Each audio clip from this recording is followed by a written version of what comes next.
ऐसे तो किसी भी लैंग्वेज को सीखने के लिए हमें पेशेंस और प्रैक्टिस की बहुत ज़रूरत होती है, लेकिन कुछ चीज़ें ऐसी भी होती हैं जिन्हें अगर हम पेशेंस और प्रैक्टिस के साथ जोड़ लें तो हमारी लर्निंग की प्रोसेस इन्हांस भी होती है और इंटरेस्टिंग भी बन जाती है। आज हम ऐसी ही कुछ 5 टिप्स के बारे में बात करने वाले हैं जो कि हमारी इंग्लिश लैंग्वेज की फ्लुएंसी को इंक्रीज़ करने में हेल्प करेंगी। तो बिना किसी देरी के स्टार्ट करते हैं आज का वीडियो।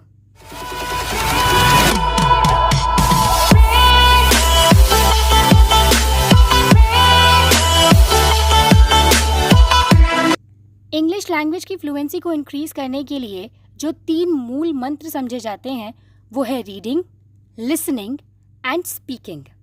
तो इसी के साथ हमारी जो फर्स्ट टिप है वो है रीडिंग, यानी कि दिन भर में आप जो कुछ भी रीड कर रहे हैं, फिर चाहे वो न्यूज़ हो, कोई आर्टिकल हो, कोई बुक हो, सब कुछ इंग्लिश लैंग्वेज पर स्विच कर दीजिए। जो भी पढ़ना है सिर्फ इंग्लिश में पढ़िए।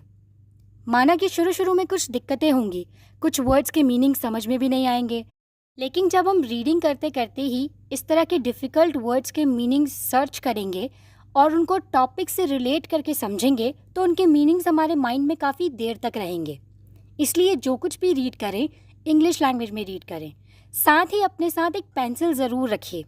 वैसे तो आजकल सब कुछ डिजिटल हो चुका है, हम mobile phones, laptops, iPads, computer पर बुक्स पढ़ते हुए मिलते हैं।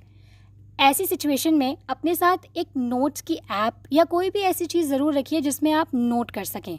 जब भी आप रीडिंग कर रहे हैं तो आपको जो भी डिफ़िकल्ट या नए वर्ड्स दिख रहे हैं उन्हें अलग से एक जगह पर नोट ज़रूर कर लीजिए। फिर पूरे दिन भर में से थोड़ा सा समय निकाल कर इन अलग से नोट किए हुए वर्ड्स को रिवाइज़ कीजिए और हर वर्ड से 2-2 सेंटेंसेस बनाने की कोशिश कीजिए। वैसे सुनने में ये बहुत ही बच्चों वाला आइडिया लगेगा, बट ये बहुत कारगर आइडिया है, क्योंकि सेंटेंसेस बनाने का मतलब है वर्ड्स को यूज़ में लेकर आना, और इससे हमारी प्रैक्टिस भी होगी। तो जितना ज़्यादा ये प्रैक्टिस में आएंगे उतना ज़्यादा हमारी वोकैबुलरी इंक्रीज रहेगी। ऑल्सो ऐसा भी कई बार होता है कि कभी हम कोई आर्टिकल लिखने बैठे हैं और कई सारे वर्ड्स हमारे माइंड में शफल तो कर रहे हैं बट एकदम से याद नहीं आ रहे। ऐसी सिचुएशन में इस तरह की नोटबुक्स हमारी बहुत हेल्प कर सकती हैं। तो इसी के साथ बढ़ते हैं हमारे टिप नंबर 2 पर, जो कि है लाइफस्टाइल चेंजेस। यानी कि हमारी डेली लाइफ में ऐसी काफ़ी चीज़ें हैं जिन्हें अगर हम इंग्लिश लैंग्वेज में स्विच कर लें तो ये भी हमारी लैंग्वेज की नॉलेज को बढ़ाने में काफ़ी हेल्पफुल हो सकते हैं। जैसे कि मोबाइल की सेटिंग कम्प्लीटली इंग्लिश लैंग्वेज में कर दीजिए। इसके अलावा कई बार हमें कस्टमर केयर में बात करनी होती है, चाहे फिर वो किसी ऑनलाइन शॉपिंग की वेबसाइट के कस्टमर केयर से बात करनी हो या फिर हमारे सिम कार्ड से रिलेटेड किसी भी इस तरह की चीज़ से रिलेटेड। जब भी हमें कस्टमर केयर पे बात करनी हो तो वहाँ हम अपनी लैंग्वेज को इंग्लिश में चूज़ कर सकते हैं। पर इसका मतलब ये नहीं है कि अब हम उन्हें ज़बरदस्ती फ़ोन करके परेशान करें। कहने का मतलब ये है कि जब भी आपको इस तरह की कोई बात करनी हो तो हिंदी के बजाय इंग्लिश लैंग्वेज चूज़ कीजिए, क्योंकि वहाँ पर आपको उनके साथ कम्युनिकेट करना होगा। तो जो भी आप रीड करते हैं या सीखते हैं उसे यूज़ करने का ये भी एक बहुत अच्छा तरीका है। अब बढ़ते हैं टिप नंबर 3 की तरफ। जब हम लाइफस्टाइल चेंजेस की बात कर ही रहे हैं तो वो चीज़ें क्यों छूट जाएं जो कि हम दिन भर में यूट्यूब या OTT प्लेटफॉर्म्स पर देखते हैं, यानी कि YouTube videos, web series, movies, इन सब को भी इंग्लिश लैंग्वेज पर स्विच कर लीजिए।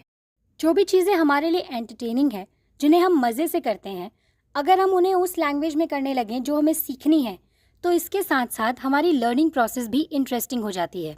इसलिए ये टिप भी काफ़ी बेनिफिशियल होने वाली है। इसी के साथ बढ़ते हैं हमारे टिप नंबर 4 की तरफ, जो कि है कम्युनिकेशन। वैसे तो कम्युनिकेशन अपने आप में एक टॉपिक है, क्योंकि कम्युनिकेशन किसी भी लैंग्वेज में हो, इसे इफ़ेक्टिव बनाने के लिए इसकी स्किल्स आना बहुत ज़रूरी है। लेकिन क्योंकि हम इंग्लिश लैंग्वेज की बात कर रहे हैं तो हम इंग्लिश लैंग्वेज से रिलेटेड ही कम्युनिकेशन की बात करेंगे। जब भी हम किसी के साथ कम्युनिकेट कर रहे होते हैं तो सबसे इम्पॉर्टेंट बात ये होती है कि हम जो भी बोलने जा रहे हैं वो सोच समझ कर बोलें। ऐसे में इम्पॉर्टेंट ये हो जाता है कि हमें जिस भी लैंग्वेज में बोलना है हम सोचने और समझने की प्रक्रिया भी उसी लैंग्वेज में करें। अक्सर हम माइंड में किसी और लैंग्वेज में सोचते हैं, फिर उसे बोलने के लिए किसी और लैंग्वेज में ट्रांसलेट करते हैं। इस प्रोसेस में सबसे बड़ी प्रॉब्लम ये होती है कि ट्रांसलेशन के दौरान कई सारे वर्ड्स हमारी समझ में नहीं आते, और यही रीज़न होता है हमारे अटकने और हिचकने का। यही प्रोसेस को अगर हम उसी लैंग्वेज में करें जिसे हम सीखना चाहते हैं, जैसे कि इंग्लिश, तो हमारे लिए कम्युनिकेशन की प्रोसेस ईजी हो जाती है। अब आती है हमारी 5वीं और आखिरी टिप, जो कि है कॉन्फिडेंस।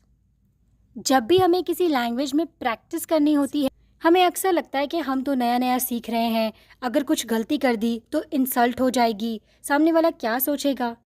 पर हमें सबसे पहले ये चीज़ समझने की ज़रूरत है कि जब भी हम किसी नई चीज़ को सीखने की शुरुआत करते हैं तो गलतियाँ होना बहुत ही नॉर्मल बात है। ये बहुत ही ऑब्वियस है कि आप एकदम से किसी भी चीज़ को नहीं सीख जाएंगे। ऑल्सो याद रखिए कि आप किसी फॉरेन लैंग्वेज को सीखने की कोशिश कर रहे हैं, इसलिए अगर आपसे गलती होती भी है तो इसमें शर्म जैसी कोई बात नहीं है। अपनी हेजिटेशन को साइड में करके हमें जो भी और जैसा भी आता है उसे प्रैक्टिस के ज़रिए इम्प्रूव करने पर ध्यान दें। तो ये थे कुछ 5 बेसिक टिप्स जो कि हमारी इंग्लिश लैंग्वेज की फ्लुएंसी को इंक्रीज़ करने में हमारी हेल्प कर सकते हैं। इसके अलावा भी और काफ़ी सारे टिप्स होते हैं, लेकिन क्योंकि ये बेसिक टिप्स हैं तो इसमें मैंने 5 ही इंक्लूड किए हैं। एडवांस टिप्स भी शेयर करूँगी आपके साथ। तब तक के लिए अगर आपको ये वीडियो पसंद आया हो तो प्लीज़ इसे लाइक कर दीजिए, शेयर कर दीजिए, कमेंट करके अपना सजेशन ज़रूर दीजिएगा, या फिर अगर आपको किसी टॉपिक पे वीडियो चाहिए तो वो भी आप नीचे कमेंट करके मुझे बता सकते हैं। अगर आप चैनल पर अभी नए हैं तो प्लीज़ चैनल को सब्सक्राइब कर लीजिए। मिलते हैं अगली वीडियो में, तब तक के लिए टेक केयर।